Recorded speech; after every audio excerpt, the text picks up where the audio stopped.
Welcome to the Agents of the Unexplained podcast. From a haunted abandoned asylum to Sasquatch lurking in the dark woods and watching you, and all things unexplained, here are the stories from outside our realm. With your host, Bill Rigby.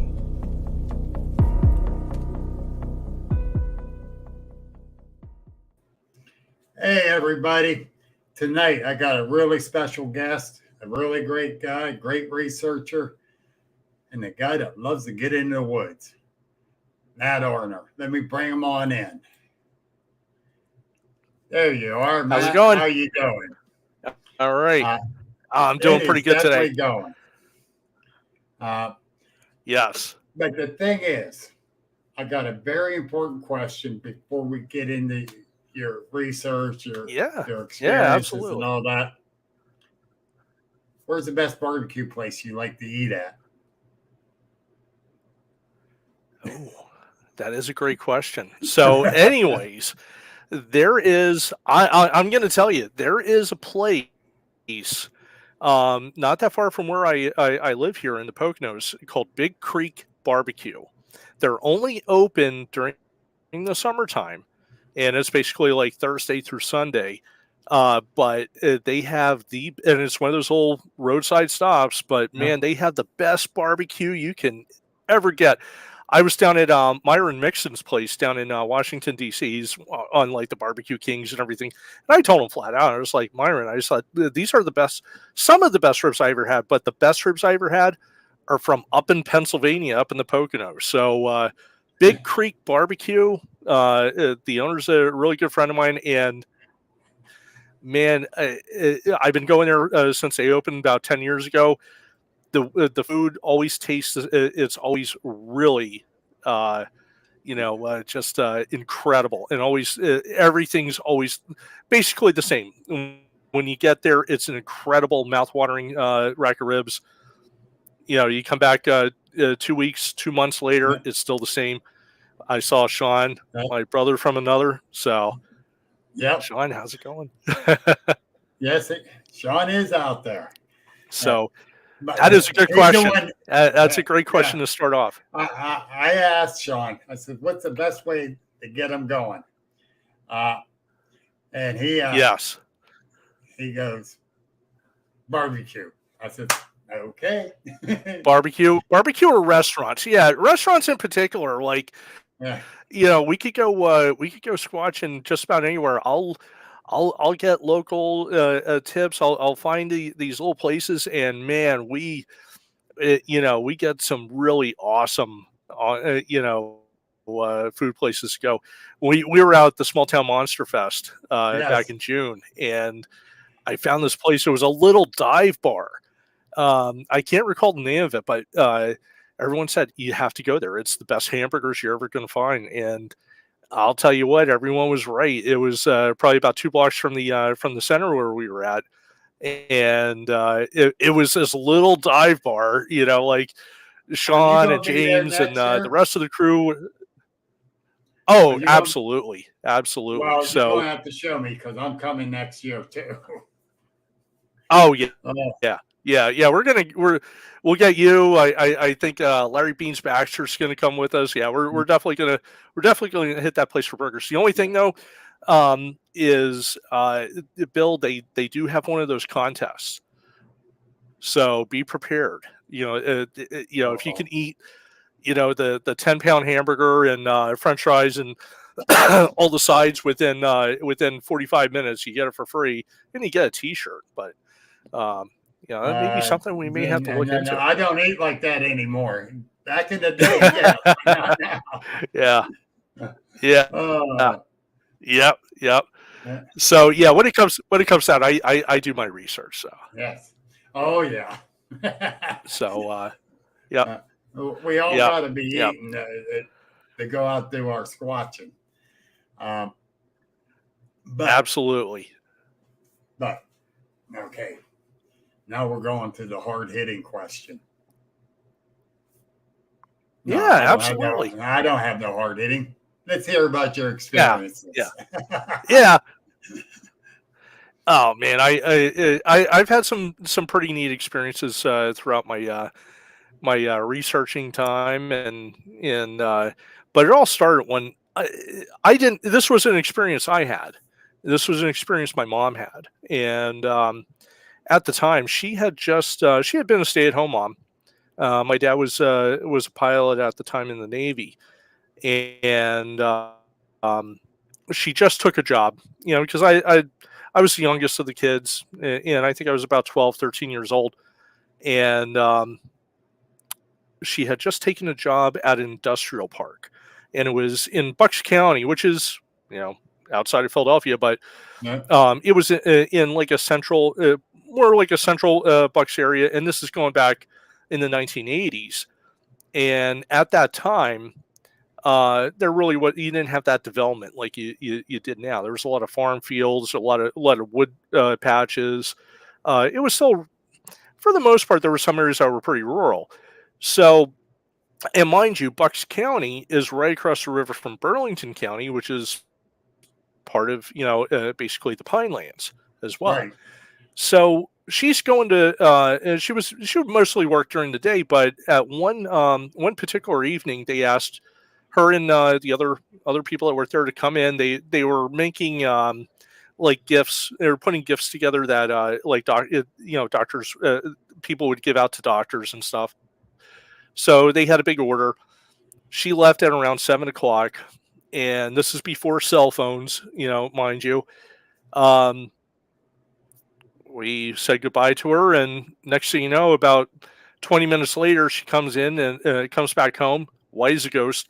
We thought that she had a car accident or she hit a deer. She Right. said, "I need to see your father."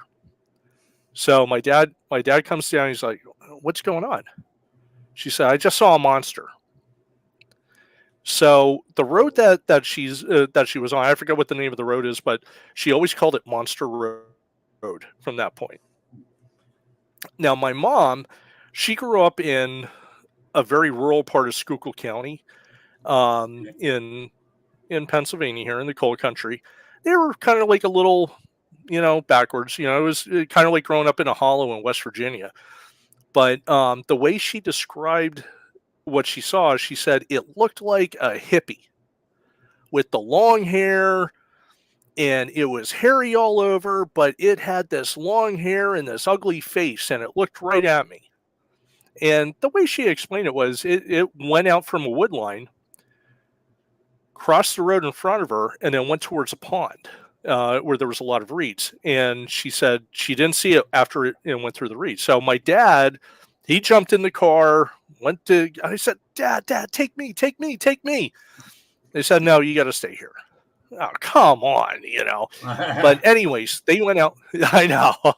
So they went out, and to this day, my mom swears what she saw. She said it really it looked like again like a heavy metal guy, you know, except all hairy, and but it had the long hair over the shoulders. It was greasy. It was matted, and she said it scared her. It absolutely, she didn't think it meant any harm, but it stepped out in front of the car, you know, to cross that road.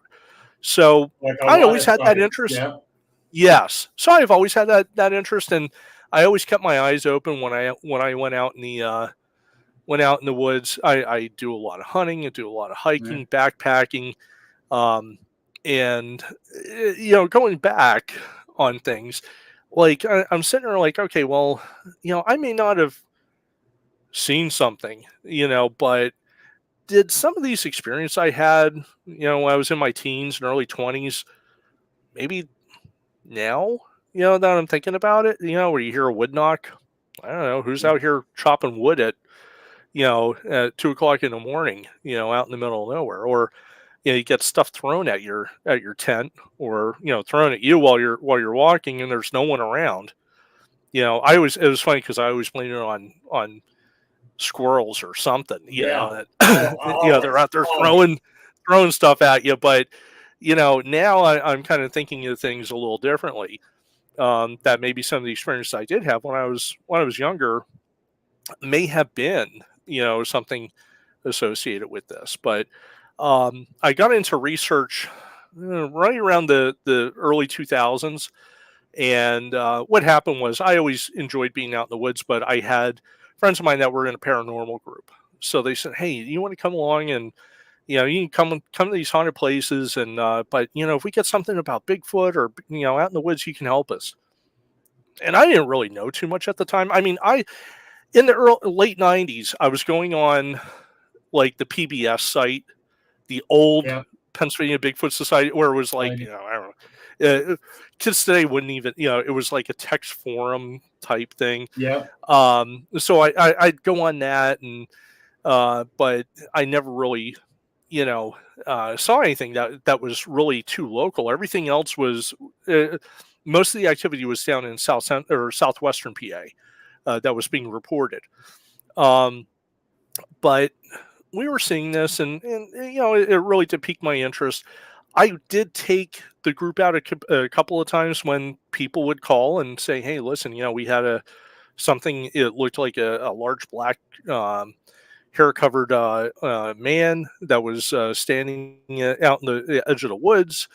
We'd go out there and I'd look. I didn't know what I was looking for, but as I started to get more and more into it, I started to really, begin to find out what it was that you needed to look for when you were doing that Exactly. research. And the more you read, the more you kind of delve into, even with the Facebook groups, and being involved in some of the other forums, you really do get a lot of information. And Sean says he has all the old PBS archive material. Yeah. That is incredible, He because saved there all was the so data much. in Word document. Wow, that is. Absolutely, absolutely. Um, so then I said, all right, I'm going to start doing this a little more on my own, get a little more experienced. Now, the next part comes. So I saw the Pennsylvania Bigfoot Society was doing an group investigation outing out in Clearfield, Pennsylvania, out at Parker Dam State Park.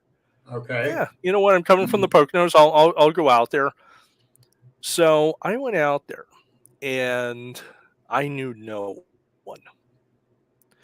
I didn't know, like, I knew the names from the internet, but I never met these people. I'm coming from the Poconos, even though I spend most of my time up there, but in North Central PA. But here I am. I live in the Poconos. Everyone's from Western PA, or Yeah. Central PA, New York, all over the place. So I get there, and I see this like oddball group of guys there. Wait a minute. And Was Sean there? so this the leader the leader of the group comes over to me, with that expression of acceptance, and says, "Hey, my name is Sean. Come hang out with us." And you know what? That's We him. ended up that started definitely a great friendship, and we had a blast that night. Yeah. Doing the investigations. It was really a great time. And we did have something happen at the spot where Sean had his encounter. Where at the end of the night, we're getting ready, and we had people coming through, and they left. And at the time, I put a game camera up at the parking lot. This way, I can keep track of who's coming in and who's coming out, because Right. the trailhead was at the end of the parking lot. You had to pass by my camera to get to the trailhead. So all the people that had come up, like Eric Altman, the Ruperts, and a few other people, that came in to check up on us, they had come in, they had left. Well, we're sitting there, we're letting the fire kind of die down, getting ready to leave, and all of a sudden we hear this whoop that was so loud, and I'm like, "Oh my god!" I'm like, "There it is!" And we ended up we didn't really spend too much more time there, and Right. but that there was probably the spark, that kind of got me back into the research, and it got everything going again. So that was an incredible, absolutely incredible moment. So and I gotta thank Sean for that. Like I said, he has been an awesome friend and a mentor, for me. So Sean um, has gave me a lot of information and how to yes. look at things and just general BS and back and forth. And Oh my God. he Yeah. is a hell of a great guy. I Yeah. love him. I do. Yeah. He's Oh great. yeah. Yes. So so over the years we've all kept in touch, and I would go out and do my own thing. I did a few expeditions, whether going with BFRO people or going with groups that from my old paranormal group. They really wanted Right. to see what this was all about, and it was great because over the years I've met some wonderful people. Besides Sean, another person that I really consider a great friend is Gwen. Yes. And Gwen and I, the first time I met her, we were doing a BFRO expedition up in the ANF, and we went to a specific site. Um, we went That's to a true, but we specific, still love yeah, him. yeah. So we went to a specific site with Paul Bogdan, who we all Right. know, and so the group split up. This group's going this way, this group's going that way. So myself, Paul, and Gwen went to an area. It was near an old gas well, and it was probably about 500 yards from where the base camp was. At the base camp, that's where all the older people were. They didn't have to hike, but they had a big bonfire going, and they figured, well, maybe they can bring some attention to them, just by doing that. And then we were kind of all spread out in a circle. Well, the people at the bonfire they were hearing footfalls, and they had a growl, and Oh, it scared the daylights out of them. In the meantime, between them notifying us about the growl, I heard two wood knocks, and it was coming from between us and the bonfire base camp area. Then we're sitting there, and I'm like, something's coming this way, and we heard the footfalls. Whatever it was on the other side of the Gaswell Road. yeah. Unfortunately, it's October, so there's still a lot of vegetation. But Gwen and I were sitting there with the thermals. Something was back there. We just couldn't get a definitive figure on it. Right. But whatever this was had to be no more than 15 yards away from us. And Sweet. whatever it was, it walked through. So then I'm looking at Paul Bogdan, and I said, Paul, I'm going in the woods. It was like, go for it, man. So I went and I grabbed the thermal, and I went into the wood line. I had to go up above where all the brush was, and then cut in. Unfortunately, by that time, whatever was there was already gone. But Right. that was a great, that was a shared experience with me and Gwen and Paul. And but like I said, Gwen has been just a great person to know, and upbeat, Well, well, personality. straight out, Gwen's my little sister, as I call Yes, her. yes, We hit it off from day one, and you cannot not like her. yeah, She, exactly. yeah, and And she Paul gets me Paul is, laughing so hard. Oh God, yeah. Oh my God, yeah. And it's amazing, like how much she's grown as a researcher. From yes, that time that we were out in the ANF to the point that she's at now. And she's really, she's another one. She puts her time in the woods. She puts her time doing research. And she gets to There she is. There, talk saying to the hi, right people. guys. All right. All right. Not breaking her up. Her head will swell, and she's not feeling good. And then she's going to blame us for her. Well, we'll try to make her feel better. Yeah. So, so going back to, there was times that I've had wood knocks happen throughout that time. One, I was actually fishing right behind my house, and I'm in the Poconos, and there have been a couple reports in the mountain area behind my house. It doesn't seem like it's like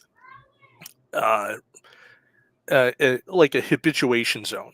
It seems like this is more of a zone where they just happen to walk through because there's a lot of wilderness out there behind where I live. We do have a person there, we have that. Yes, and we do have we have a good friend of ours who has gotten some great evidence from literally a mile, well, I'd say about 2 miles away from my house, in the next valley over.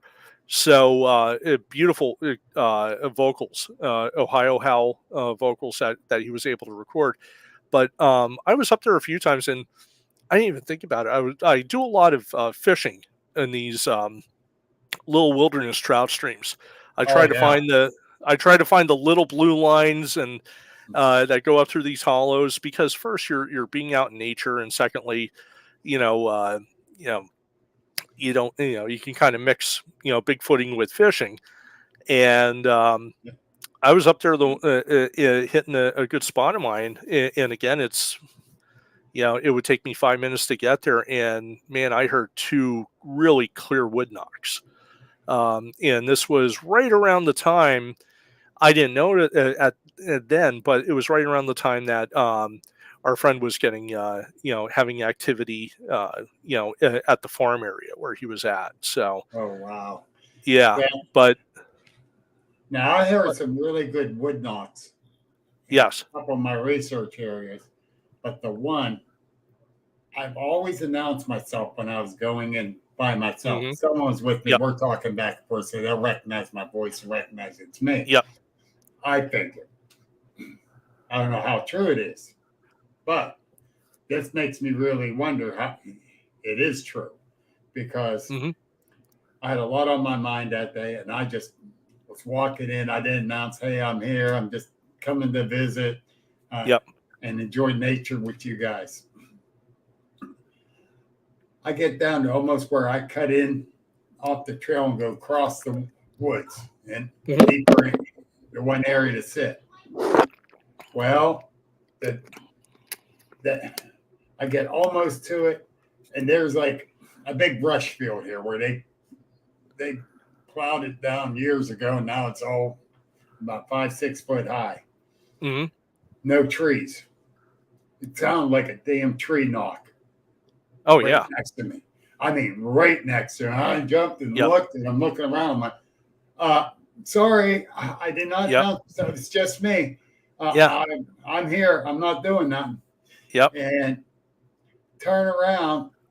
I go in, cross the gully, and on way over and sit down in my normal area.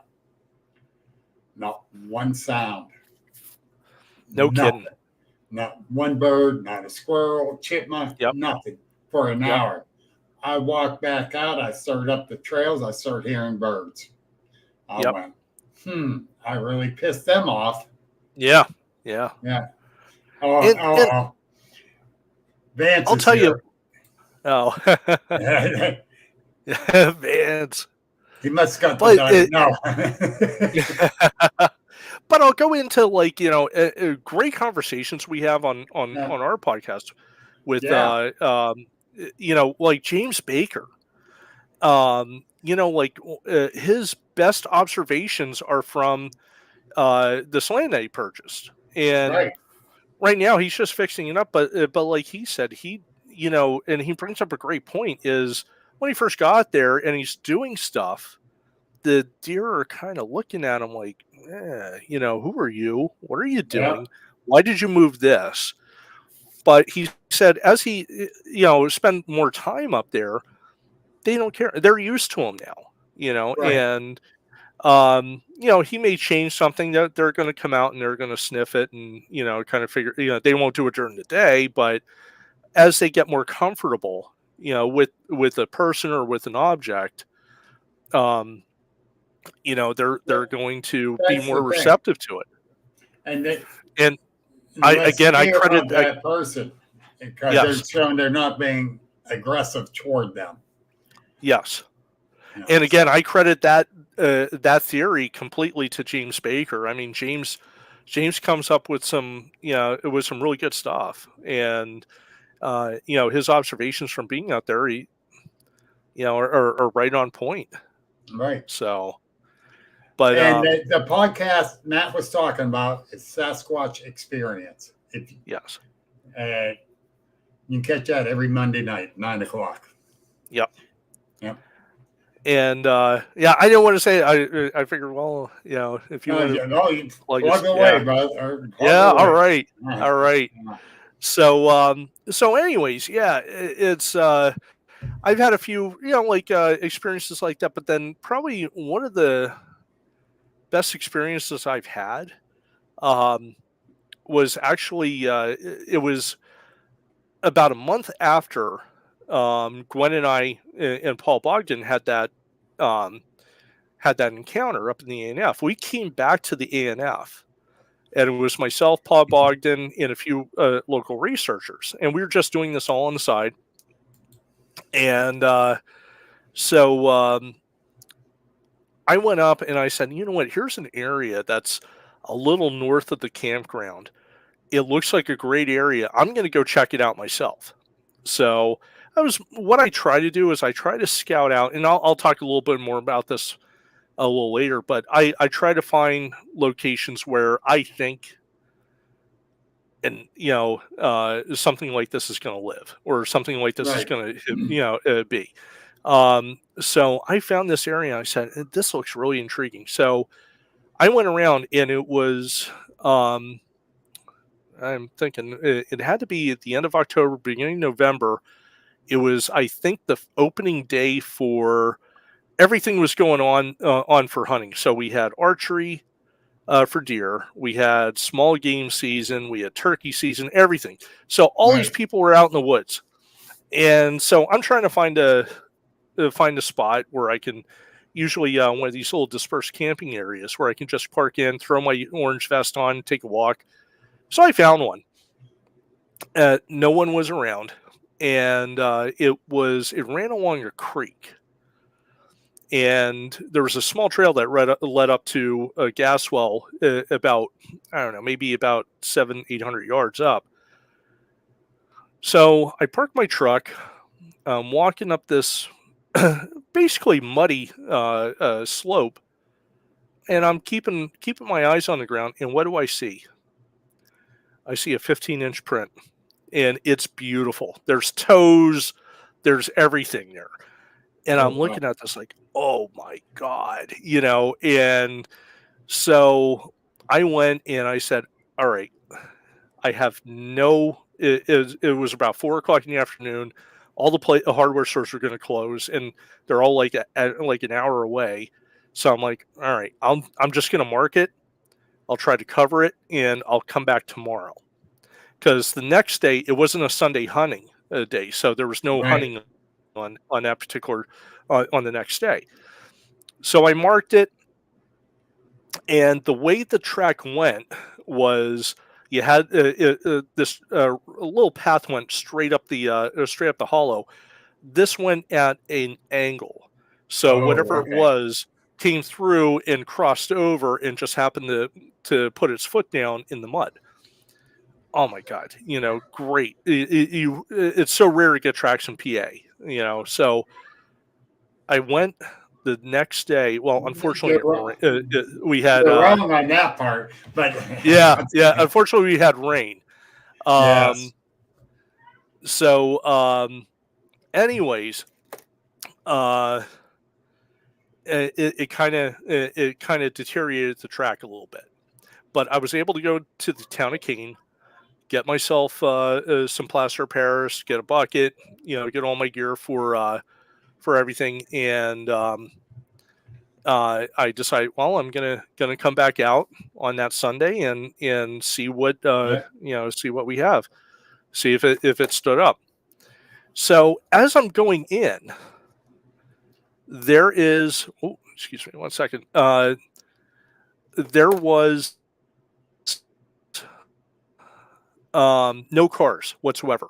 There was no traffic there, nothing. From the time I went off, we call it the highway, but it's not a highway. It's a little 2-lane road that they put a state marker on. From that road there, where I didn't see that many cars on the paved road, to the time that I got up to the to where that spot was, and it's about a 3.5-4 mile drive. Not one car passed me. So I'm coming around the bend, and I could see the hollow where the stream was, and I saw where the campsite was. So I pull in, I get up the track. Like I said, the track itself was deteriorated. I made a mistake by not taking, I should have put plastic down over it and kind of protected it that way. But when you find a track, you're like, So, anyways, I get up there, pour the plaster. And I said, all right, well, you know what? I got some time. I'm going to run back down to my truck and, just wait for that stuff to harden. So I go back down to my truck, and I'm sitting there, and there's no cell service there, by the way. So all I have are maps. I'm really big into reading maps and orienteering and all that other stuff. Right. So I'm looking over these maps because I'm kind of new to the ANF. Well, here, about, I don't know, I'd say it was about 80 yards away from me, off the road, I see this tree shaking. And it was shaking so violently. Now, remember like the 1980s and the 1990s? Remember there was those, you'd go into those boots and they'd have the money flying everywhere. Yes. And people would try to grab the money. The leaves were shaking so violently, they were coming down like that. So whatever was shaking this was shaking it very hard, but I couldn't see what it was.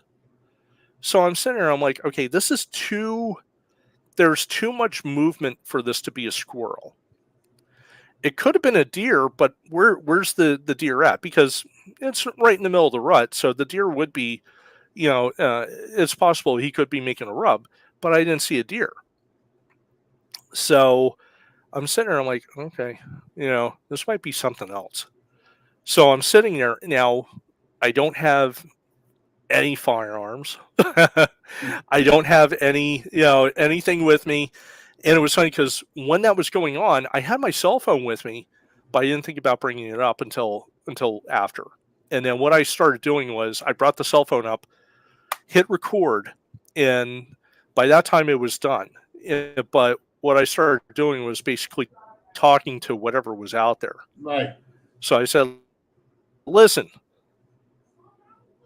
I don't have anything to harm you. I'm only up here just to document this footprint that's up here. I'm not here to hurt you in any way. I hope you don't try to hurt me because that would really stink.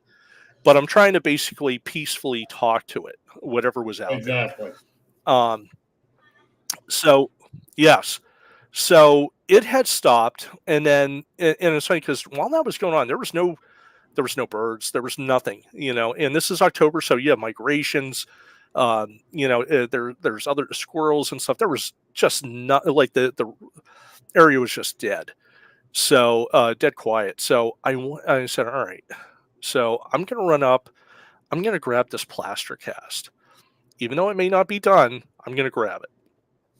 So Bill, I ran up to that Gaswell road, saw the plaster. I'm like, I don't care. I'm ripping it up, out of the ground, put it into the bucket, come down, and that whole time I kind of had that, all right, I feel like something's watching me. Yeah. So I get back in the truck, and I'm like, all right, I'm getting out of here. I go to where the tree was, and this is the best part. So I go to where the tree was, and the tree, which is something that wasn't visible with the naked eye, there was a ditch right next to the tree. The ditch was about 6 to 7 feet deep. And what it was one of these man-made irrigation ditches that run down the mountain, for the so that they for problems with erosion in that area. Exactly. Yes. I went up there. Now, unfortunately, it was all rocky down at the bottom, but I'm looking at it and I'm thinking to myself, okay, if I'm standing, I could be standing. I'm 6'4". I could be standing and reaching that tree and shaking it. You wouldn't see me from where that was, and I could have walked through that ditch into the. There was a thick set of pine trees that were just to the south of there. So I could have done that and walked, even at 6'4", and not have seen, somebody of my size doing that from where I was. So that was a really kind of it was one of those encounters that's, really it's really had me thinking. So, that was probably, the most poignant encounter I've had. Other than for hearing the footsteps and having something come with us when we were with Gwen. But, for having something like that, that was just an incredible experience. So even though I didn't get to see something, basically, and I don't know if and I can't go into too many details about what I do, for a living. I work in law enforcement, but we talked about circumstantial evidence. So with circumstantial evidence, you put all these pieces together and you may have something. So it's almost like it's a beautiful day. You park your car outside, you go inside your house, you come back out, and you see clouds moving away, and your car or your truck is covered in water. Circumstantially, you would assume that it rained. Correct? Yep. So now somebody could have sprayed it, but if you see all the ground covered in water, and that's indicative of raindrops, you're going to say, yeah, it probably rained. So the thing, yes. So the one thing is you have an area where first there was a fresh that track was fresh that I found, and I had some pictures of it. I have it up on my one Facebook page. I have a little YouTube account that I'll talk about that later. But I do have pictures of the track when I first saw it, when I went to collect it, and ultimately of the cast itself. But you do have a fresh print. You're in an area where there's I saw no cars coming down. Now, could this have been a squirrel on steroids? Possibly. I mean, those leaves were falling down like crazy. Could it have been a deer that was down in that ditch? It's possible, but it's also possible that it could have been something else too. Could have been a bear. Yes. Could have been a Bigfoot. Absolutely. Without seeing it, you don't know. Without seeing it, you don't know. But man, with that fresh track, and the tree shaking is a behavior. Yes. That's been noted in other in other encounters. So, that was definitely yes. It's so not like you sitting there. Yeah, they probably just they probably did not want me going up there and taking that track. So for whatever reason, or maybe that was their hunting spot, or their obviously there's lots of fresh water. The other thing I found too is there was quite a few down trees in that area. And when I say down trees, I mean you had the roots come up as well. And a lot of times that's an area where bears will use as a den Right. in those basically those root wells. So is it possible that could be a spot where they're resting during the day, or and I just happened to kind of stumble in. And the other thing too is for how crowded the woods were on Saturday, I did not see one car in that area, which was kind of odd, because if I was out there hunting, I'd probably go and look at that area. It was a beautiful area, Right. Right. but it was just odd that I'd see 10 cars up That's at this lot. yeah. Yeah, see, a bunch of cars there, a bunch of cars over this Yep, one, a bunch of cars, but yep, no one up here. This is yeah, where I'll be. yeah, Yeah, yeah, yeah, of yeah, course. Real quick, yeah. I'm going to do two quick things here. Hmm. I'm going to pop them up. Number one, you got to catch these guys, everybody. Oh. I'm screwing up. It starts scrolling on me. Here we go. You got to catch these guys. Monday night, you got the whole crew. Sean, Matt, Baker, Vance, Henry. These guys are doing awesome podcast. And I do support them wholeheartedly. And the other one, I'm going to toot somebody's whistle. The one and only, Got Knockers. And go to gotknockers.org. Get all your Got Knockers merchandise. You won't be disappointed. Yep. Hell, even Dolly got a Got Knocker shirt.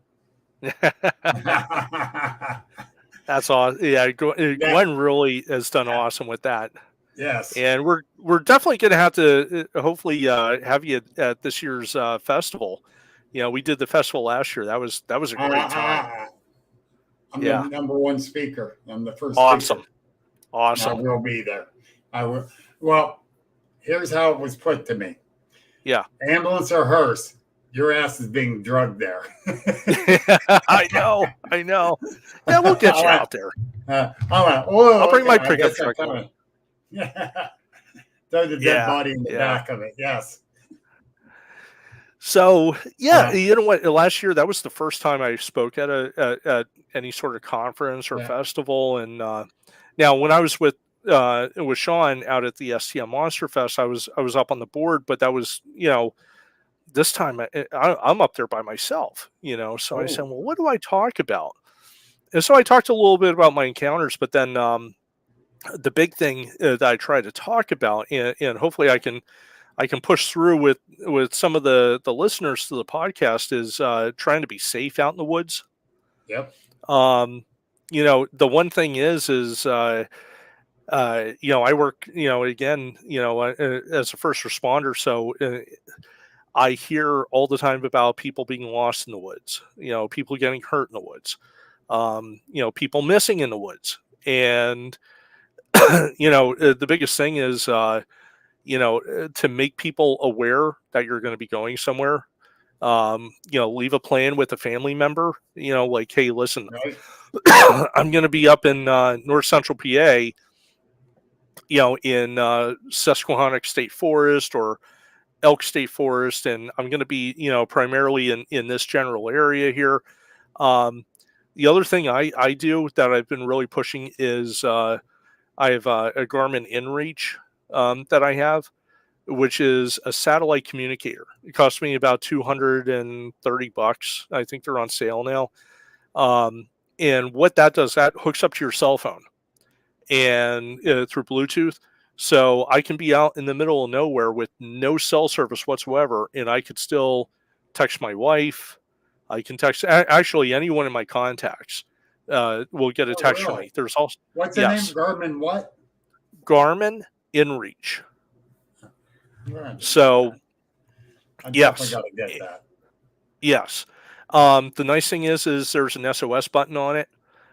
So if you're out there and hey, you know what, you can't talk, or the only thing you can move is your thumb, man, you can hit that SOS button. You're going to have the cavalry coming. So that's always a good thing to have, especially as we're getting older, and it's. Back when I was younger, I didn't really care. I was like, I could get through anything. A night or two in the woods, I'll be all right. But now, as I'm going to be 65 years old. I need that. Yes, it's real. It's great insurance, and they do it's nice. The nice thing about the InReach is that you do have to subscribe to the service for text and stuff. But you can do 1 month and then cancel, not cancel it, but just pause it. And so I had it, I had my subscription for hunting season, and then I have it turned off now.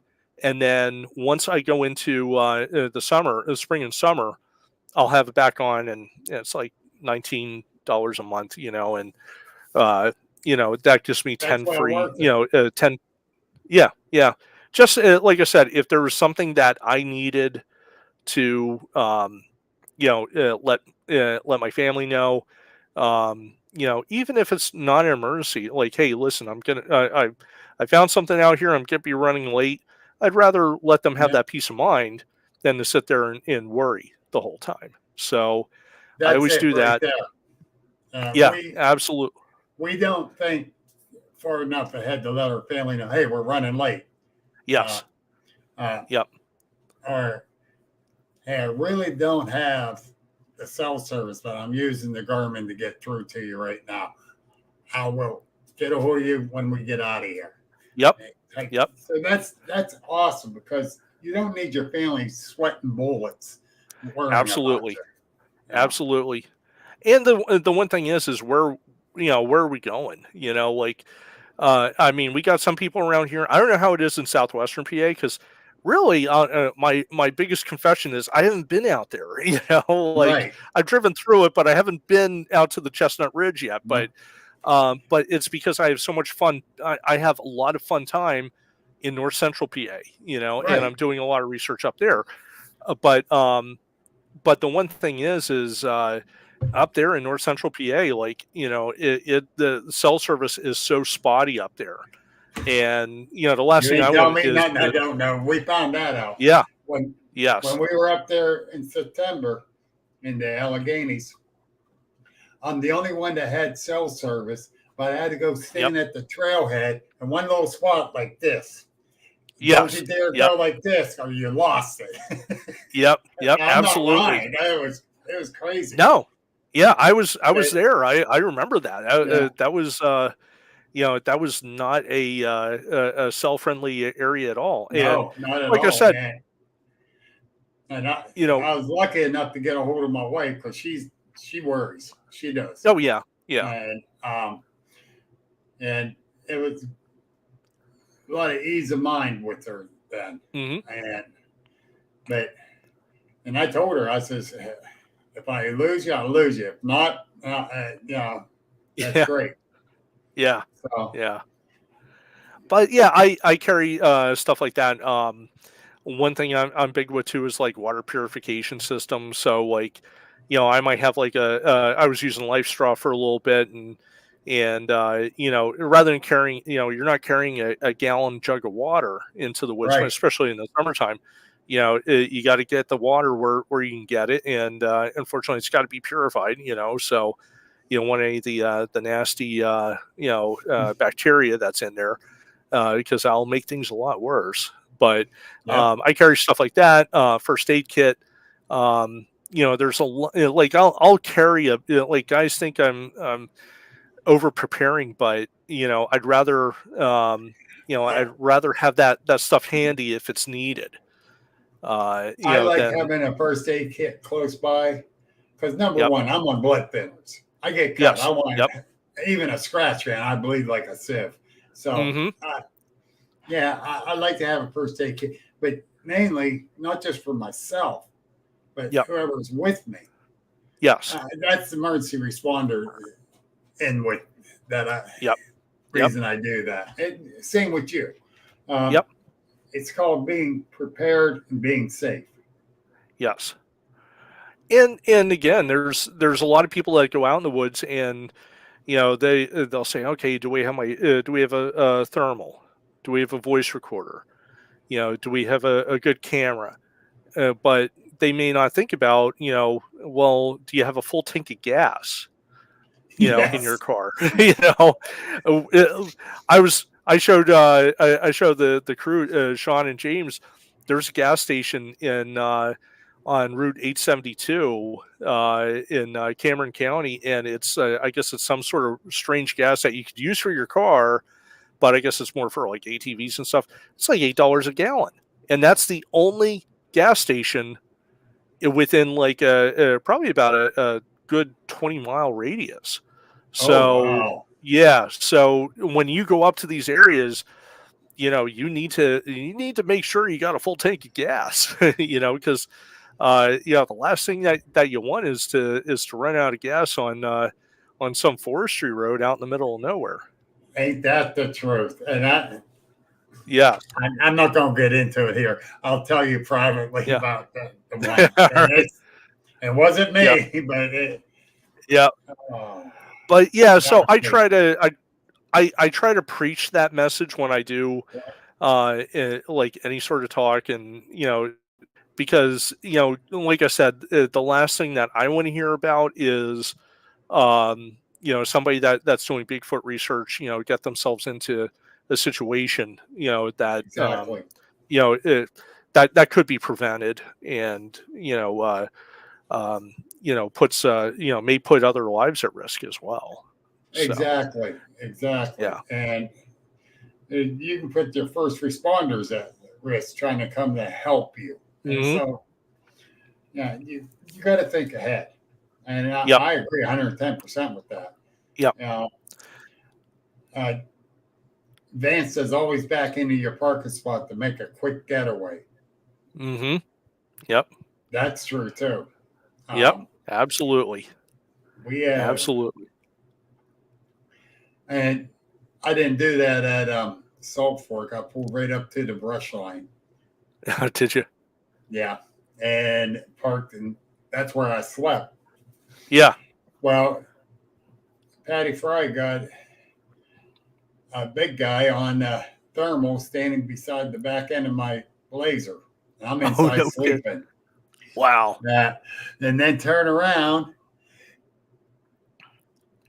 and walked around mine and went up in front of Gwen's, and Gwen's sleeping. She wakes up and it's in front of hers because she didn't pull clean up to the brush. Yeah. And she sees this big, see the body, she can't see the head. And that she sees it there and she's like, oh my God. So good experience. And then the night before that, one I don't know if it was the same one or another one, put the handprint on the back of her vehicle. And she got, oh, no kidding. Yeah, she got that. And so that was at Salt Fork. Now up in the Alleghenies, when we were camping up there in September, had this big bucket of apples and put out the first night up on the road because dead end coming into us, so we put it up there on the road away from the tents, and nothing touched it. Yeah. The next night we had leftovers, hamburgers, potatoes, and stuff put in it. Left it up there by the road. Nothing touched it. But when we got to that campsite, it's another reason I don't like too many people. Yeah. I went on a garbage detail cleaning up. Something tore this garbage up and spread it everywhere. So we had to clean it up before we can get to set up camp. Yep. Instead of the people taking their garbage with them. So we know something comes in and gets it, including raccoons, whatever. It doesn't matter. Yeah. But nothing touched that bucket. Hmm. That was kind of weird. Yeah. Yeah, Um, that is weird. so it's interesting. Things happening up there. Um, Yep. good friend of mine you met him, Jeff and Julie Anderson. Oh, yeah. Yep. Know them Yeah. well. Great people. Yeah. Yeah. And they got so many different experiences up there. And Yep. I love listening to them. Yep. Yeah. Especially when Julie starts going on about Oh, yeah. Absolutely. it. Oh, Absolutely. And the thing with them is, they're boots on the ground people. yes, they They're are. out. Yeah, they're out. 4 or 5 times a week driving up through those mountains and through the Alleghenies and Yep. they're putting their time in and just had some incredible experiences while doing that. And Yes. And they've seen a lot. Jeff and I is a lot alike. And we Yep. just, oh man, he just, we get along so great. And I can't wait to see them this coming June. Definitely will Yep. be seeing them in June when we go to Marionville for Yep. the Forest County Bigfoot Festival. Actually, I think I'm going to be staying camping at their place. Oh, no kidding. Okay. Yeah.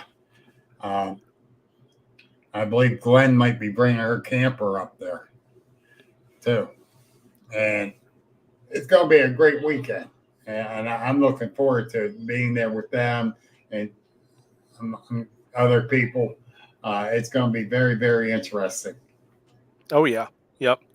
Yep. Now I was there for the first year that they did the Bigfoot Yeah. Festival, and that was a great experience. Marionville really knows how to be a good host for that, Yes. and they're in a great area for that as well.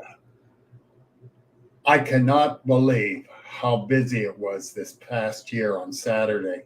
Mm-hmm. I just got Yep. out of the hospital, and my good friend Gary Overfield, Mm-hmm. He goes, "You want to go up to Marionville?" Yeah, I really like to, but I'm not supposed to be doing anything. Yeah. I'll drive. Okay, Yeah. I'm going then. Oh, yeah. Yeah, 10,000 people. Yeah. They estimated 10,000 just on Saturday. Yep. And I mean, it was wall to wall. Yep. It was awesome. It was Yep. awesome. But Yeah. yeah, not just Gary, but all kind of people were looking out for me because I had those blood clots in my lungs and all that. I wasn't supposed to be out running around. Yeah. Here, sit down, Bill. Sit down. Yeah. Yeah. I just stood up. Sit down. Okay. Yep. Jesus, leave me alone. I just want to I got to take a walk to go pee. But yeah. Yeah. No, and Yeah. I'm very appreciative of everyone looking out for me. It was but my God, yeah, that area up there, anyhow, got a lot of sightings. Yep. A lot of history up there. Yep. Absolutely. So Absolutely. it's a perfect place to have a Bigfoot festival. Oh, yeah. Yeah. You couldn't ask for a better place. And like I said, the town, Forest County, they've been, just absolutely great with, making sure everything runs right and getting the right people up there. And yeah, it's gotten a little bigger, than when it first came out, but man, it's just growing. I'm impressed how much it has grown. Yeah. I was there but the one 2 thing, years ago. Wow. Yep. And I think the one thing is it kind of speaks volumes, though, about Pennsylvania in general. I mean, Ohio has a big influence on the Bigfoot community, because of Salt Fork and a lot of the researchers, Matt Moneymaker. I mean, that's where he had his first experience. But Pennsylvania, we're right next door. We have all this public land. And it's just really, like I said, there's parts of Pennsylvania that haven't had, people step foot on in over 100 years, if not longer. So, you have these wild areas, and, I think it's really, it's starting to grow. And I think people are starting to see that, yeah, hey, there are some sightings in Pennsylvania, especially in areas like that. And, this would be, it kind of goes hand in hand with everything. Yeah, it does. And well, you mentioned Salt Fork. Yep. A lot of people that know me know that's where I had my sighting. Yep. And, and so that holds a lot to me. It really does. And I'm very, very much love Salt Fork. It's a beautiful park.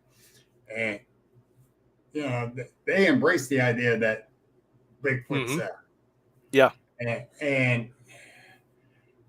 and so that holds a special place to me because that's where I had my sighting. Now, of course, it was only 15 feet away from me, but that was too close. You know why Salt Fork holds a special place for me? It's here. It goes right back to your original question. Where's the best place to get barbecue? There's a place right down the road from Salt Fork called the Bear's Den, and I forget what town it's only about 15 minutes away from the from once you get out on the highway after you leave the lodge, and it's a farm to table steak and barbecue restaurant, and it is. Anyone goes out to Salt Fork, make sure you get a table at the Bear's Den out there. I'm going to have to check that out this coming year. year. My God, yeah. Because it number one, we used to go to Winterset Restaurant. Mm-hmm. Yep. They're closed now. Yep. They closed up September, I think, or August or September. They closed up the lady couldn't renew her lease or something. So I'm a little bit heartbroken about that because I love their breakfast buffets. Yeah. But the Bear's Den, I'm going to check into the Bear's Den. Real easy to remember and a great spot when you're out in Salt Fork. That's definitely one of those places you definitely have to go out to. So, well, you gonna be at the OBC? I don't know. Right now, the OBC kind of runs in a bad time of year. It's not a bad time of year, but it's also the weekend. It's usually right around my wife's birthday. So if I do make it out there, I'm going to have to make a quick drive back to the Poconos. So, we went out there. That is. But you know what? We did that. We did that 2 years. And we had a good. We made the best of it, and it really was a great time. I think the last time we were out was last year, and it was it was a great experience. I don't know. I was set up there. I was set up next to Gwen. I know with Gwen. Oh, maybe it was the year before because I think it was the year. I think Gwen was just starting to get set up there, or she was talking about getting a table there. So that might have been it. Year before. Yeah. But it was me and Gwen. Gwen was there. I was next to her. Yep. And then we had Cliff. Yeah. It was an experience last year. Yeah. No, with the last time I was there, I think Cliff was still up on that where that second floor is, right by the patio. But I didn't. Gwen didn't have anything set up then, but she was pushing her shirts and. The whole crew that Gwen had their shirts on, which was really, really awesome. And, but no, I think then it was, and they must have changed it up a little bit because, like I said, Cliff has always been in that one same spot. And because you have Squatchachusetts right behind them. And I forget who was next to him, but. They put him. Because I was more or less, you can look right at the the gift shop. Okay. Yep. And Gwen was here. Yep. Tommy was across from the gift shop. Yep. I was directly across from him, but Gwen was if you're looking at me, to the left of me, Cliff was to the right of me. And along that railing. And we were lucky. The sun wasn't in our eyes during the day. Yeah, absolutely. The sun was in our back. It got kind of warm, but it's still to our back. Yeah. Oh, yeah. And for early May, you got to get rid of that winter chill. So that always helps. And this year, may the 4th be with us. Yep, absolutely. Yep. And there's your buddy watching now, Dave Rupert. Oh yeah.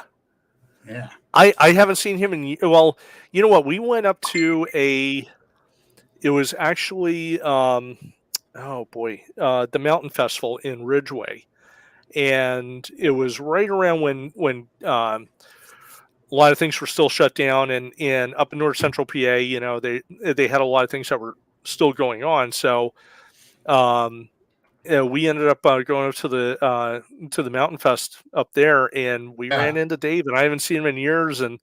But the only thing though is that I keep seeing about the paranormal griddle. And that's right up my alley. That's right up my alley. I'm telling you, just being with them we're gonna go squatching and make some smash burgers. So Jefferson County, I got fat just from his cooking. Yeah.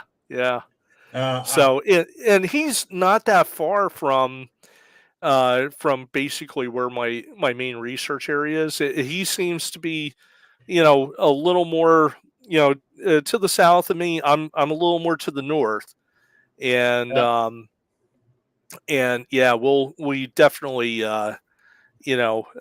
need to meet up and hit those mountains again. So Terry are great. I love. Oh my God, yeah. Real right down to earth people. Yep. You can't help but love them. Yep. And they let me spend the night up there at their place for Reynoldsville. And, appreciate it more than they know. I'll tell you what. You get fat with them, buddy. You get fat. Oh, absolutely. Well, I figure in about I'm going to be up to retire from my job in about 3 years. So I think in about 3 years, we're gonna start looking for a place out there, and that way we can be in, and my wife and I, we both love that area, right. And we're really into the two of us, are really into seeing Pennsylvania's elk herd. So we go out there. I got kind of like a 1,000 average here with finding elk. It could be no elk whatsoever, and I'll find that one little clear cut or that one little bench where there's a bunch of elk. So we try to do our best with that. So Sean says he has 25 years. I saw. Yeah. Sorry about your luck, Sean. I'm retired. Well, it's only going to be a partial retirement because I figure I'll probably try to do something else after that. But but at least I'll be out of my line of work, and that'll add another hopefully 5 or 10 years to my life. So. Oh yeah. Yeah. So I tell you what, being in the woods added years to my life. I don't care. Yep. Well, what I was going to talk a little bit too about how I try to find places, and I've been pretty good. What I'll do is I'll find what I look for generally are little hollows, or sometimes I'll find saddles to go check for prints. Saddles are really good, and these are all basically geographic formations, but finding that little crevice, finding that little hollow. There was one, we were down in Mitchell State Forest, Oh and yeah. I'm out there looking at this map, and I find this little hollow, and I said, you know what, we got to go there. So one group was able to go in at the bottom, and Sean, yeah, one group went down at the bottom of this hollow, and then we were planning on coming in up towards the top. Well, what happened was it ended up being, I guess it was, it was a nice warm weekend in September, so there was a lot of campers that were still out there. So we couldn't come in from the top. So I said, all right, we'll go to another spot. Well, the people that were at the bottom, they said they got there, they pulled their chairs out, and within 3 minutes of their sitting at their chairs, they ended up getting Ohio House at them. So I'm sitting there like, all right, yeah. So I'm like, all right, and because I was looking at the forest the way it was, this was definitely an older growth forest.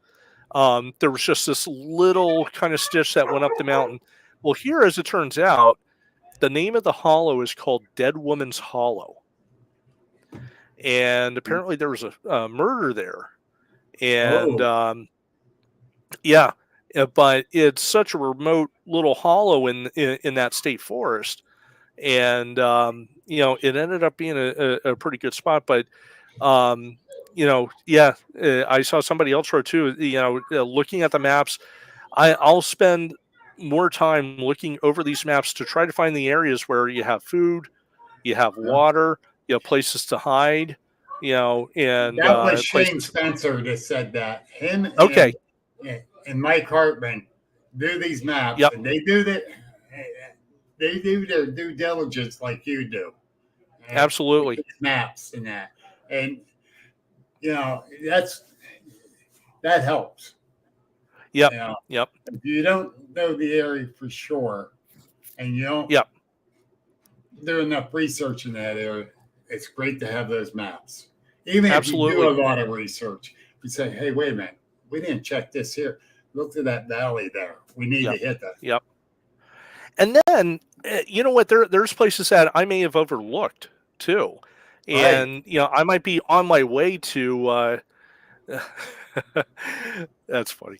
I may be on my way to an area that I was checking out, and you know what? I might find another hollow that may not be on that map, or there may be a spot there where it looks like it could be an area where an animal can large animal can transfers through the woods there. So I always look for stuff like that. I always mark. Mm-hmm. You'd be surprised. Yep. I found some stuff in my one research area. It's like, wow, I didn't realize this was here. Yep. And so I started reconning a little more. And it's like, it makes good. Yep. He also loves the area loaded with rattlesnakes. I do. Yeah. Unfortunately, but we had to get our snake gaiters and snake boots, but we have some good areas that historically have had activity. But again, you're talking about places where you might have people up for deer season, maybe a handful of people up there during the summertime, and that's it. So so when you're talking about areas, and I'll name one of them, the Hammersley Fork Wild area. The Hammersley Fork Wild area is the most remote spot of Pennsylvania because the center of it is the farthest away from any road, and of course the roads that they're talking about are logging roads. So there's no other roads other than for hiking paths through there, and there's not even really any gas well lines. There's a few here and there, but not much. Yeah, and it's funny. I was watching a YouTube video about these kids that were down there. They backpacked in to do some fishing, and what did I catch on the video? But the kid said, hey, yeah, it was a great night sleeping here, but man, in the middle of the night, something came through our camp. I don't know if it was a bear or what, but and that thing gave me the heebie-jeebies, and they couldn't see what it was. So I'm thinking to myself, well, it could have been a bear, but Yeah. yeah, and all these, I see the comments coming up, and those are all places that we look for, when we're researching an area, even if it's an area that I've know fairly well, I'll still, try to set foot on as much of that land as I could, because again, you might find, an undiscovered gem, you're Yeah, going through there. exactly. Yep. Exactly. And Yep. that's a very good point. And Shane says basically the same thing as you about Yep. how you guys do this. And Yep. the thing is, you got to look at all this. Yes. And, Yep. like you said, undiscovered gem. You might find something right there. And, Yep. It was just a chance encounter that I had up at the ANF, for finding that print, and then the next day having that tree shake, yes. So but what led me to that area was the fact that there was, you had these ridge tops that you could do call blasting from. You had these you had a few of these hollows, and this hollow in itself, granted there was a pathway up to a gas hole, but it really wasn't a big hollow on the map. So I said, you know what, this might be something to check out.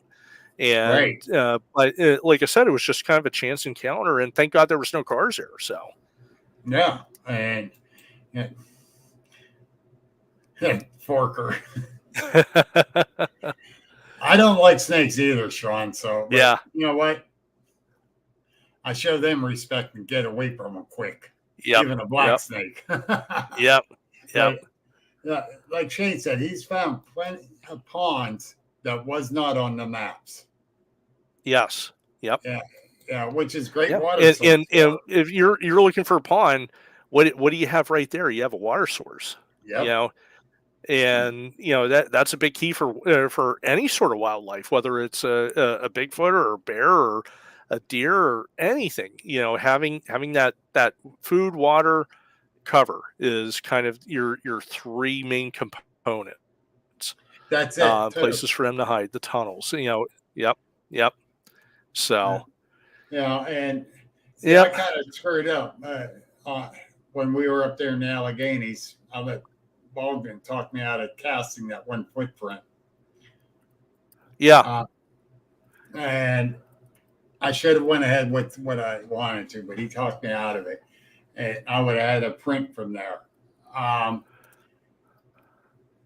The toe definition wasn't that great, but yeah, still it would have been a good one. yep.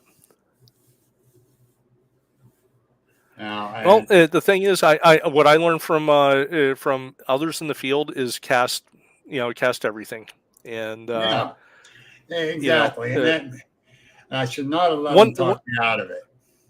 Yep. I did. Now, one thing that we do use, and Sean and I have had some experience with this. It's an app called Scaniverse, and what it is, it's basically like a LiDAR that your phone can use. It's not professional grade, but at least it gives you, a pretty good detail of what that print would be. So maybe on these prints that aren't as defined, and if you don't have casting materials if you have your cell phone and you can do a scan through Scaniverse, that in itself could be really beneficial to the research. Oh, cool. Damn it, Matt, you make me write more shit down. Yeah, that was something me and Sean. It was me, Sean, and James, and it was we were just checking out with elk prints Right. in the one field that near our investigation area, and and of course the elk prints are a lot bigger than your deer, and yep, there he goes. As soon as you mentioned elk print, that Yep. popped up Yep. in the comments. Yep. Absolutely. Yeah. So that's the thing. It is awesome. Yep. Oh, okay. I Yep. just got the private. I'm like, oh, I didn't know. All right. Yeah, that was a couple minutes ago. Sorry. Yeah, that's no problem. Um, yeah, Onyx is the other one for maps. Yes, Yeah. I am a big proponent of Onyx. So I'm gonna try and do a video, and I'll put it up on my YouTube channel. That's gonna show how you can use the Onyx as a GPS. Your Right. phone does not have to be connected to the internet or to cell service for it to act as a map, and it can save your life. What I generally do is I will download a map, the general area where I'll be in cell service, and then Mm-hmm. I'll list it as okay, map for area A, and then when I get to that area, I'll pop that map on, and man, it's great. I could do tracking. It'll show me every single spot I was at, and it's generally within I'd say about 3 yards off. But I'd rather be 3 yards off than 3 than not know miles. where I'm at. Yeah. Yeah, exactly. And So like Sean says right here, and I like that too. yep. Yeah, And so that you don't accidentally walk into somebody's backyard, because they'll show you where the private property map is. yes, Yeah. Forcefully. Yes. But, yes. yeah, and that's what I learned hunting too. You respect people's properties. I went to this one Amish guy's property when we were going to bear hunt. I stopped there and I asked him. I says, "We're going to be down on the other side of the river there. Can we hunt over there? If we shoot a bear on your side, come get it." I says, well, "I don't want to come up on top." And he looked at me and he says, "You're the first one that ever asked." He says, "No kidding. You have permission to hunt on my property back there. As long as you don't come up to the top. Anybody else, they're not allowed on. Just you." I went, "Well, thank you." Of course, I didn't get a bear there, but it's prime for it. And we found bears absolutely back and forth across there, but we didn't get a bear that year. But it's all common courtesy. Well, I got to get running in the next couple minutes, but I'm gonna end with this because you actually brought up a great point, especially for us in Pennsylvania, and I'm gonna say Ohio, also. Is that person was Amish that you were talking about, correct? Yeah. Get to be friends with your Amish neighbors. Get to be friends with the Amish. There's a couple different there's different sects of Amish. So there's old order, new order, Schwarzentroober, and you have so many others. But the one thing is that they are generally out in the woods. They're generally out in rural areas. They may see something, and I've talked to Amish people that have said, "Well, I think I saw a goat man," but the way they described it didn't sound like a goat man. It sounded more like a Bigfoot. And that was out in Union County where I got to talk to them. I do speak a little Pennsylvania Dutch, so I'll try to warm them up with that. And of course, just go in there and be humble and be nice, Right. and you don't start off with the "Hey, have you ever seen a Bigfoot?" But get to talk to them and build up a rapport, and you never know what they may end up seeing, because again, you're talking about a community that is so in tune with nature. That maybe not so much the Lancaster, maybe not so much because they're but the ones out. They get kind of secretive, and you come straight out and start asking, they don't know nothing. Yes. Yeah, and absolutely. So you got, like you said, get a rapport. Yep, build the rapport with them, and And like I said, that's a community where they're out in those areas. Like there's a big Amish population in Potter County that people don't realize in the southern tier of New York, obviously in Ohio, Holmes County in that area, but Lancaster, but basically all through central and Pennsylvania. There are these communities, and like I said, usually if it's old order, they'll they may be able to talk more freely about it, and there's other orders where they're really they're not going to say anything about it because they don't want to 15 make minutes the down English the think road that they're is crazy. Yep. 15 minutes down the road is New Wilmington, PA. Yep. Yep. That's a pretty good Amish community there. And, absolutely. And a lot of old order. Yep. So and, so always I told Gwen that because their neighbors, Gwen's neighbors are Amish, and I said, go over there and buy some of the baked goods and bring them something over there, and like I said, maybe they may open up, they may not. But again, you're talking about people that regularly spend a large amount of time in these rural areas. So so it's always good to talk to them and be friendly with them. Exactly. Yep. But anyhow, I know you need to get going. Yes. Yep. We hate to see you get handcuffed. I know. Yeah. But no, seriously, no Matt. Yeah. Seriously, I do thank you so much for coming on and sharing your experiences and your knowledge. It's been great. Sometime next year, I'll get you back on. And absolutely. We'll be talking long before that. But still, I'll tell you what, though, one of my best episodes of your show was when you had all of us on from the Sasquatch Experience. That was a great. I love that show. We had so much fun with that. So that would definitely be one to do also. But going to. Yes. But Bill, you know what? It truly on my end as a guest, it has been a pleasure. You've been an awesome host, and I really. You made me feel very comfortable, and that was a good question to start off with. Because yes, it was. Thank you, Sean. Quite a bit about it. Yes. So help me out again. Yes, but no, with all honesty, thank you. I'll go through. I have a YouTube channel. It's Cryptic. Well, I think if you go on my Facebook page, Cryptic I have not on my Facebook page, but I have a page. It's called Cryptic Wilderness.